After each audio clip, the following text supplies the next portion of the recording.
तो हेलो दोस्तों, स्वागत है आपका आपके अपने YouTube चैनल एक्सपर्ट एकेडमी पर। और जैसा कि मैंने आपको कहा था कि आप सपोर्ट नहीं करोगे तो मैं कंटेंट बिल्कुल दिल से प्रोवाइड नहीं करवा पाऊंगा, लेकिन करूंगा फिर भी, क्या कर सकते हैं, हमारा तो काम है ना। तो आप बिल्कुल सपोर्ट नहीं कर रहे हो, ये तो मैं क्लियर कट बता देता हूँ, ठीक है। तो चलो आज की वीडियो में नेक्स्ट 15 क्वेश्चन हम यहाँ पे लेकर आ चुके हैं और बहुत शानदार प्रैक्टिस रहने वाली है आज की। बिल्कुल एक एक क्वेश्चन के एक्सप्लेनेशन को बिल्कुल ध्यान से सुनना। 15 क्वेश्चन यहाँ पे आज की वीडियो में हम करने वाले। बहुत छोटी वीडियो होगी लेकिन बहुत काम का कंटेंट आपको प्रोवाइड करवाया जाएगा, तो ध्यान से सुन लेना, ठीक है ना। कि हम तो वो चिराग हैं जो आंधियों में भी जला करते हैं, हम तो वो चिराग हैं जो आंधियों में भी जला करते हैं। बातें कहने से कुछ नहीं होता कि तूफान तो सीने में पला करते हैं, ठीक है। तो चलो स्टार्ट करते हैं कि यदि किसी स्थिर विद्युत क्षेत्र 36 नंबर का क्वेश्चन हम यहाँ पे करने वाले। 35 क्वेश्चंस मैं यहाँ पे आपको करवा चुका हूँ, ठीक है। तो यदि किसी स्थिर विद्युत क्षेत्र ई में विद्युत क्षेत्र की तीव्रता ई हो तो स्थिर विद्युत ऊर्जा घनत्व समानुपाती होगा। ध्यान से देखना, यहाँ पे स्क्रीन के ऊपर आपको क्वेश्चन दिखाई देंगे और वहीं से आपको उनका आंसर टिक करना है। वीडियो को पॉज कर लेना। यहाँ पे मैं आपको बता देता हूँ कि ऊर्जा घनत्व है, ऊर्जा घनत्व की अगर हम बात करें ऊर्जा घनत्व की, तो ऊर्जा घनत्व जो होता है वो एकांक आयतन में ऊर्जा के बराबर होता है। एकांक आयतन में ऊर्जा, क्लियर, एकांक आयतन में ऊर्जा के बराबर होता है ऊर्जा घनत्व, ठीक है। इसको हम डिनोट कर देंगे ऊर्जा को इससे डिनोट कर देंगे और ऊर्जा घनत्व को हम किससे डिनोट कर देंगे, du अपॉन में dv से। और वो हमारे पास उसका फॉर्मूला जो है हमारे पास हो जाएगा 1 अपॉन में 2k epsilon not E square. ये हो जाएगा हमारे पास ऊर्जा घनत्व का फॉर्मूला। अब यहाँ पे ऑप्शंस आपको देखो, ऑप्शन आपको दिख रहे हैं कि जो ऊर्जा घनत्व है वो विद्युत क्षेत्र की तीव्रता के साथ किस प्रकार रिलेशन रखता है। तो यहाँ पे मेरे को बताओ कि ये भी कांस्टेंट है, k की वैल्यू भी कांस्टेंट है, एप्सिलॉन नॉट की वैल्यू भी कांस्टेंट है। तो हमारे पास जो du है वो डायरेक्टली प्रोपोर्शनल दिखाई दे रहा है E के स्क्वायर के, मतलब विद्युत क्षेत्र के वर्ग के समानुपाती हमें यहां पे साफ साफ दिखाई दे रहा है। तो du अपॉन में dv प्रोपोर्शनल टू हो जाएगा E स्क्वायर के। क्लियर है, ठीक है। तो ऐसे क्वेश्चंस यहां पे ध्यान दीजिएगा। अगला क्वेश्चन आपके पास क्वेश्चन नंबर 37। वहां पे आपको साफ साफ दिख रहा होगा कि एक विद्युत आवेश Q को R त्रिज्या वाले एक वर्त में कैपिटल Q आवेश के चारों ओर घुमाने में किया गया कार्य। यहां पे देखो किया गया कार्य में बार बार आपको 0 बता रहा हूं। ऑप्शंस आपको दिख रहे होंगे, इसका आंसर भी शून्य ही होगा। ऑप्शन नंबर सी इसका राइट आंसर होगा शून्य। ऑप्शन नंबर सी इसका राइट आंसर होगा शून्य, मतलब 0। लेकिन वो होगा कैसे, यहां पे हमें समझना ये है कि भाई सिंपल सी बात है, अगर विद्युत आवेश को हम आर त्रिज्या के चारों ओर घुमाते हैं, विद्युत आवेश को अगर हम आर त्रिज्या के चारों ओर घुमाते हैं, तो मैंने आपको पहले भी बताया था कि वर्ताकार पथ में घूमते हुए किसी भी ऑब्जेक्ट के ऊपर या किसी भी पार्टिकल के ऊपर, किसी भी वस्तु के ऊपर 2 डायरेक्शंस यहां पे हमें पता चलती है। ये तो डायरेक्शन इसके डिस्प्लेसमेंट की डायरेक्शन है और इधर लगता है इसके ऊपर फोर्स, और दोनों के मध्य यहां पे हमारे पास 90 डिग्री का एंगल होता है, ठीक है। 90 डिग्री का एंगल होता है। किया गया कार्य का फॉर्मूला हम पढ़े तो W इक्वल टू होता है F D S cos theta. Theta की वैल्यू हमारे पास यहाँ पे 90 डिग्री है, तो W इक्वल टू हो जाएगा एफ डी एस कोस 90, ठीक है भाई। तो W इक्वल टू हो जाएगा एफ डी एस कोस 90 की वैल्यू हमारे पास 0 है, तो W इक्वल टू हमारे पास क्या आ जाएगा, किया गया कार्य शून्य आ जाएगा। और यही हमने आपको कहा था कि इसमें भी आपका ऑप्शन नंबर जो सी है वो राइट आंसर होगा, शून्य ही इसका आंसर आएगा। क्लियर भाई। तो चलो आगे बात करते हैं क्वेश्चन नंबर 38 के बारे में। तो समांतर धात्विक प्लेटों का आवेश प्लस Q तथा माइनस Q है। प्लेटें एक निश्चित दूरी पर परस्पर सम्मुख स्थित हैं। प्लेटें जो है एक दूसरे के सम्मुख स्थित हैं। एक का प्लस Q आवेश है, ठीक है, दूसरे का माइनस Q आवेश है, ठीक है। दोनों एक दूसरे की कुछ निश्चित दूरी के ऊपर, मान लो स्मॉल d दूरी के ऊपर एक दूसरे से स्थित है। आगे बोला प्लेटों को बीच में केरोसिन तेल, प्लेटों के बीच, या कह सकते हैं कि प्लेटों के बीच में केरोसिन तेल रख दिया जाता है। ये केरोसिन तेल रख दिया जाता है, ये रख दिया केरोसिन तेल। क्या रख दिया भाई, केरोसिन का तेल, ठीक है। केरोसिन तेल रख दिया जाता है। तो आगे हमसे पूछा कि प्लेटों के मध्य विद्युत क्षेत्र क्या हो जाएगा। विद्युत क्षेत्र क्या हो जाएगा, देखो प्लेटों के मध्य विद्युत क्षेत्र का हमारे पास फॉर्मूला होता है सिग्मा अपॉन में एप्सिलॉन नॉट। समांतर प्लेटों के लिए सिग्मा अपॉन में एप्सिलॉन नॉट होता है। तो सिग्मा तो यहाँ पे हमारा पास क्या है भाई, पृष्ठ आवेश घनत्व है। सिग्मा है पृष्ठ आवेश घनत्व, पृष्ठ आवेश घनत्व, ठीक है। सिग्मा की वैल्यू आपको पता होनी चाहिए, Q अपॉन में A है, ठीक है। Q अपॉन में A होती है। अगर इसके मात्रक की बात करें तो कुलाम अपॉन में मीटर स्क्वायर हो जाएगा इसका मात्रक, ठीक है। अच्छा, हम बात कर रहे हैं कि उनके बीच में केरोसिन तेल रख दिया जाता है, तो एप्सिलॉन नॉट के साथ एप्सिलॉन R हो जाएगा। क्यों? क्योंकि एप्सिलॉन R जो है वो 1 से बड़ा होता है। अगर हम निर्वात के लिए बात करें, मतलब पराविद्युतांक का मान निर्वात के लिए 1 होता है, ठीक है ना। निर्वात के लिए कितना होता है भाई, 1 होता है। लेकिन अगर हम इसकी बात करते हैं, माध्यम रख दिया वहां पे, तो एप्सिलॉन R जो है 1 से बड़ा हो जाएगा। मतलब E इज इक्वल टू निर्वात के लिए मीडियम के लिए हमारे पास आ जाएगा सिग्मा अपॉन में एप्सिलॉन नॉट एप्सिलॉन R, ठीक है। अब और एप्सिलॉन मीडियम में जो इलेक्ट्रिक फील्ड है वो हमारे पास क्या हो जाएगा भाई, E अपॉन में एप्सिलॉन R हो जाएगा। तो देखो यहां पे साफ साफ आपको दिख रहा है क्या हो जाएगा, कम हो जाएगा। क्या हो जाएगा भाई, कम हो जाएगा, कम हो जाएगा। अगर ये ज्यादा होता ना, तो ज्यादा होता तो इसके साथ आता, ये हमारे पास अगर कंडीशन आ जाती EM equal to E into में E एप्सिलॉन R आ जाता, तब यहाँ पे हमारे पास बढ़ने की कंडीशन आती। लेकिन ये हमारे पास नहीं आया, डिवाइड में आ रहा है, तो इसका मतलब क्या हो जाएगा, कम हो जाएगा। क्लियर है भाई, कॉन्सेप्ट ध्यान से समझ लेना। क्या हो जाएगा, विद्युत क्षेत्र कम हो जाएगा। ऑप्शन नंबर सी यहां पे आपका राइट आंसर हो जाएगा। यदि एक रेखीय संदेशिक पराविद्युत को विद्युत क्षेत्र की तीव्रता E में रखा जाता है, तब उसका ध्रुवण क्या होगा। यहां पे मैं बता देता हूं, क्वेश्चन नंबर हमारा कितना पे 39 का है, कि 39 के क्वेश्चन में आपको पूछ रहा है कि ध्रुवण, तो ध्रुवण होता है विद्युत प्रवृत्ति होती है किसी भी रेखीय संदेशिक पदार्थ की, और E इंटू में E होता है, ठीक है ना।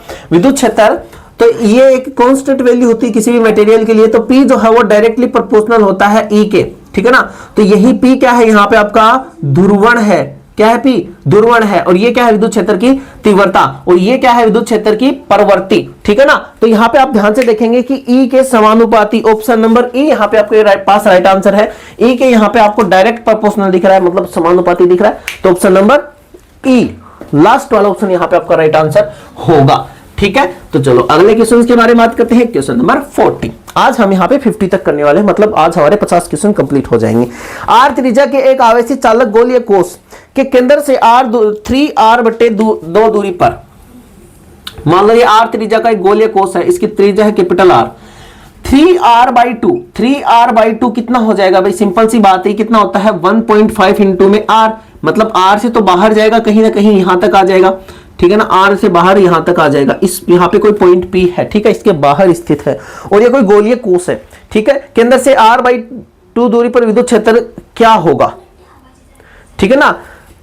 तो 3/2 दूरी पर विद्युत क्षेत्र की तीव्रता क्या है, E है। इस पर विद्युत क्षेत्र की तीव्रता E है, तो इस पर पूछ रहा है r/2 पर, मतलब यहां पे हमसे पूछ रहा है विद्युत क्षेत्र की तीव्रता क्या होगी।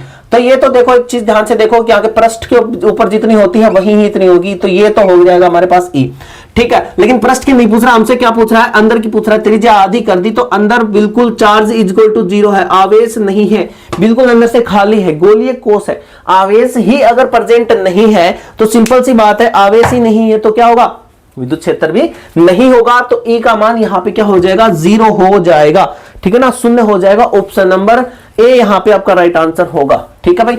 अगले क्वेश्चन के बारे में बात करते हैं, क्वेश्चन नंबर 41। एक आदर्श चालक के लिए निम्न में से कौन सा कथन सत्य है। यहाँ पे आपको कुछ ऑप्शंस दे रखे हैं। चालक का पृष्ठ समविभव पृष्ठ होता है, बिल्कुल होता है, कोई दिक्कत नहीं है। असत्य की पूछ रहा है। चालक के बाहरी भाग पर विद्युत क्षेत्र पृष्ठ के लंबवत होता है। चालक द्वारा प्राप्त आवेश सदैव चालक के पृष्ठ के एक समान वितरित होता है, इनमें से कोई नहीं। तो यहाँ पे हम बात करेंगे कि एक आदर्श चालक के बाहरी भाग का विद्युत क्षेत्र पृष्ठ के लंबवत होता है, ये यहाँ पे बिल्कुल असत्य कथन है, ठीक है ना, क्योंकि बाहरी भाग में तो विद्युत क्षेत्र होता ही नहीं है, ठीक है, क्लियर बात है। तो यहाँ पे ऑप्शन नंबर बी यहाँ पे आपका बिल्कुल सही आंसर हो जाएगा, असत्य कथन बी है, ठीक है। तीसरे की बात करते हैं, विद्युत बल रेखाओं के निम्न में से कौन से कथन असत्य है। ये रेखाएं धनावेश से प्रारंभ होकर ऋणावेश पे समाप्त हो जाती है, बिल्कुल एकदम 100% बात है, बिल्कुल एकदम 100% सही बात है।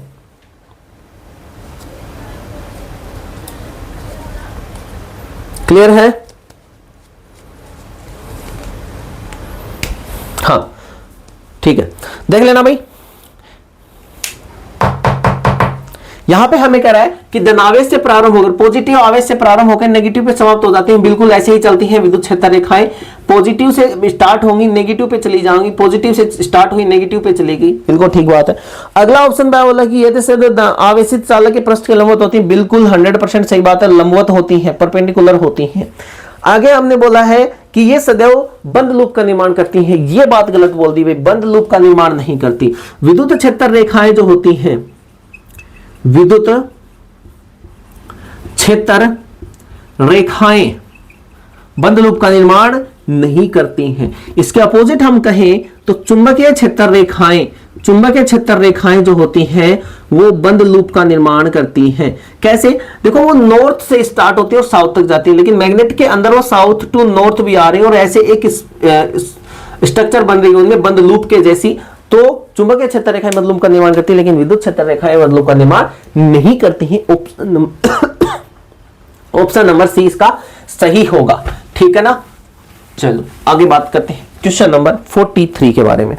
ये विद्युत आवेश किसी बिंदु आवेश से एक निश्चित दूरी पर विद्युत क्षेत्र 500 वोल्ट मीटर है, वोल्ट पर मीटर है तथा विद्युत विभव 3000 वोल्ट है, तो दूरी क्या है? देखो यहाँ पे ध्यान से समझना, विद्युत क्षेत्र तथा विद्युत विभव के मध्य हमारे पास संबंध होता है E = होता है V बटे में R। तो हमें यहाँ पे R पूछा है और V दिया गया है, तो V बटे में E, ठीक है। V कितना दिया गया है भाई? 3000 वोल्ट दिया गया है। E कितना दिया गया है? 500 वोल्ट पर मीटर दिया गया है।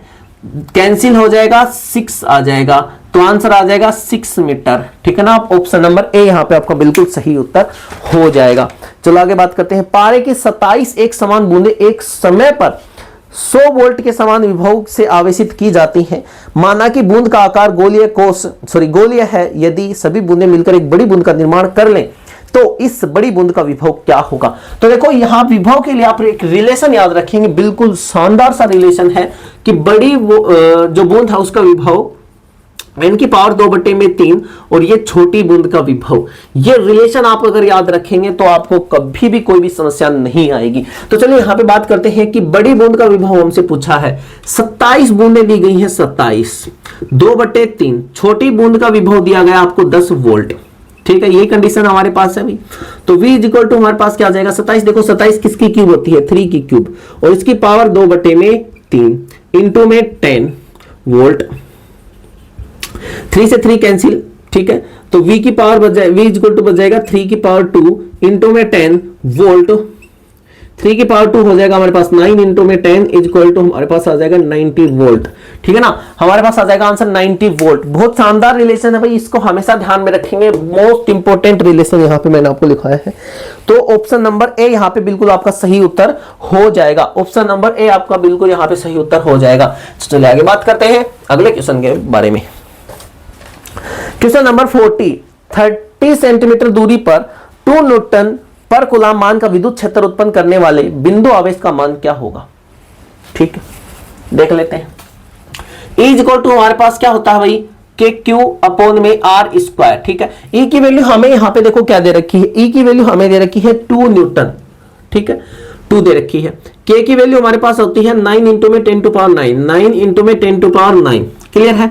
Q की वैल्यू हमें फाइंड ही करनी है। R की वैल्यू हमारे पास यहाँ पे 30 सेंटीमीटर था। क्या था भाई? 30 सेंटीमीटर था। तो अगर मैं इसको मीटर में चेंज करूंगा तो 30 इंटू में 10⁻2 मीटर कर दो इसको, है ना। तो ये यहाँ पे करेंगे हम 30 इंटू में 10⁻2 मीटर और इसका स्क्वायर। तो 9 इंटू में देखो यहाँ पे 2 = 9 इंटू में 10⁻9 इंटू में Q/ में 30 का 30 क्या हो जाएगा भाई? 900 इंटू में 10⁻4। देखो यहाँ पे ध्यान से 9 से 9 कैंसिल, यहाँ पे 10 की पावर देखो ये 10 की पावर 2 है, तो 10 की पावर 2 यहाँ से इससे कैंसिल, 10 की पावर -2 बच जाएगा, ये इधर जाएगा तो 2 इंटू = 10�11 चला जाएगा, क्योंकि ये ऊपर जाकर प्लस का हो जाएगा और ऐड हो जाएगा, इंटू में Q, ठीक है। तो Q की वैल्यू हमारे पास आ जाएगी 2 / 10⁻11, ठीक है भाई। तो Q की वैल्यू हमारे पास आ जाएगी 2 इंटू में 10⁻11 कूलाम, ठीक है ना। तो 2 × 10⁻11 कूलाम देख लो कौन सा ऑप्शन है यहाँ पे आपके पास, ऑप्शन नंबर ए बिल्कुल आपका सही उत्तर हो जाएगा, ठीक है ना। ध्यान देते रहिएगा भाई, स्क्रीन के ऊपर आपको क्वेश्चंस दिखाई देते रहेंगे, ठीक है ना। स्क्रीन के ऊपर आपको क्वेश्चंस दिखाई देते रहेंगे, एक एक क्वेश्चंस फटाफट हम इसको सोल्व करने वाले हैं। दो आवेश प्लस क्यू तथा माइनस क्यू एक निश्चित दूरी पर स्थित है। 49 का क्वेश्चन हम यहाँ पे कर रहे हैं। विद्युत क्षेत्र और विद्युत विभव शून्य है। विद्युत क्षेत्र शून्य है किंतु विद्युत विभव शून्य नहीं। विद्युत क्षेत्र शून्य है लेकिन शून्य नहीं है लेकिन विद्युत विभव शून्य है। तो देखो यहाँ पे कंडीशंस आपको क्या दिख रही है, यहाँ पे आपको कह रहा है कि दो आवेश एक दूसरे से प्लस क्यू और माइनस क्यू एक निश्चित दूरी पर रखे हैं, उनके मध्य बिंदु पर विभव की बात कर रहा है, वी की बात कर रहा है और ई की बात कर रहा है। किसकी बात कर रहा है भाई, ई की बात कर रहा है और वी की बात कर रहा है। तो ई तो यहाँ पे जीरो नहीं होगा किसी भी कंडीशन में, विद्युत क्षेत्र जीरो नहीं होगा, विद्युत विभव आपका क्या हो जाएगा भाई, बिल्कुल जीरो हो जाएगा, क्योंकि विद्युत क्षेत्र की एक कंडीशंस होती है कि डायरेक्शन पे डिपेंड नहीं करता। विद्युत विभव जो है आपका यहाँ पे नेगेटिव हो सकता है, जैसे डायरेक्शन बदलेंगे नेगेटिव होता चला जाएगा। अगर हम दूसरी बात करें तो ये जो है एक सदिश भौतिक राशि है और ये क्या है भाई, अदिश राशि है। तो यहाँ पे आपका v का मान जीरो होगा और e का मान जीरो नहीं होगा। तो ऑप्शन नंबर सी यहाँ पे आपका बिल्कुल सही उत्तर हो जाएगा, ऑप्शन नंबर सी। तो चलिए लास्ट क्वेश्चन के बारे में बात करते हैं। R1 तथा R2 के दो आवेशित गोलों का पृष्ठ आवेश घनत्व समान है, इनके विभवों का अनुपात क्या होगा। बहुत शानदार प्रश्न है भाई, ध्यान से समझना कि पृष्ठ आवेश घनत्वों का जो है पृष्ठ आवेश घनत्व दोनों के समान है, मतलब सिग्मा 1 जो है सिग्मा 2 के इक्वल है।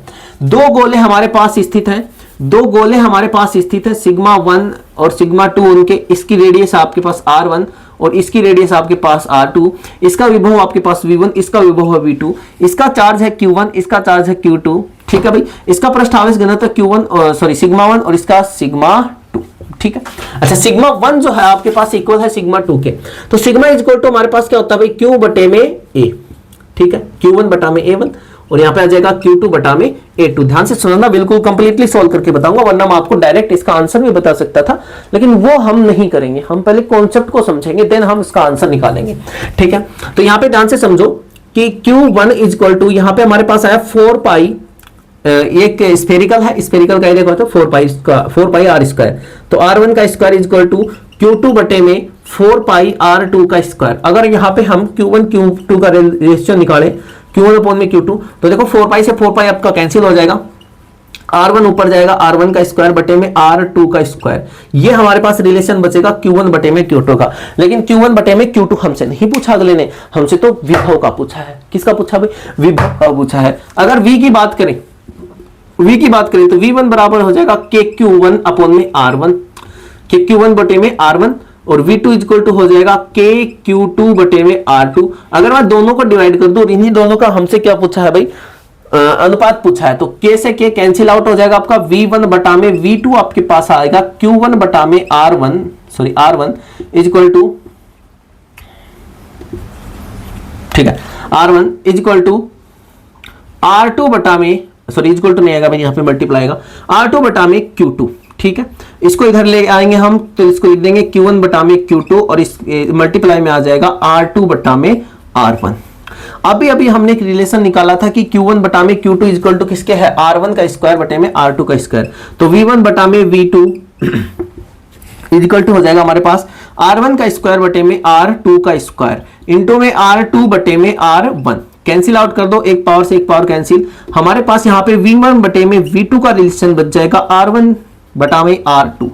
देखो R1 बटा में R2 कैसे बचा, यहाँ पे एक R स्क्वायर था, यहाँ पे भी R2 का स्क्वायर था, तो यहाँ पे एक यहाँ पे बच गया, एक यहाँ पे बच गया, एक एक कैंसिल हो गए। तो ऑप्शन नंबर ए यहाँ पे बिल्कुल आपके पास बिल्कुल सही उत्तर इसका हो जाएगा, ठीक है ना। ऑप्शन नंबर ए यहाँ पे आपके पास बिल्कुल इसका सही आंसर हो जाएगा। आई होप मैंने आपको कॉन्सेप्ट जितने भी डिलीवर किए हैं बहुत शानदार तरीके से आपको समझ में आए होंगे। वीडियो को अंत तक जरूर देखा करो भाई, ठीक है ना, क्योंकि कॉन्सेप्ट हर कॉन्सेप्ट को समझोगे तभी आपके बिल्कुल हर टॉपिक आपके समझ में आएगा। तो आज की वीडियो में बस इतना ही था। नेक्स्ट वीडियो में हम फिर से और अच्छे शानदार क्वेश्चंस लेकर आएंगे। अगर आप किसी पर्टिकुलर चैप्टर के क्वेश्चंस चाहते हो कि भाई हमें सर वो चैप्टर कम थोड़ा आता है तो उसके क्वेश्चंस हमें प्रोवाइड कर दो, तो हम वो भी कर देंगे। पहले वो चैप्टर स्टार्ट कर लेंगे, कोई दिक्कत नहीं, हमें तो पूरी फिजिक्स के क्वेश्चंस करवाने। तो आप कमेंट सेक्शन में जरूर बताना कि आपको कौन से चैप्टर के क्वेश्चंस चाहिए। आज के लिए बस इतना ही। थैंक यू, जय हिंद।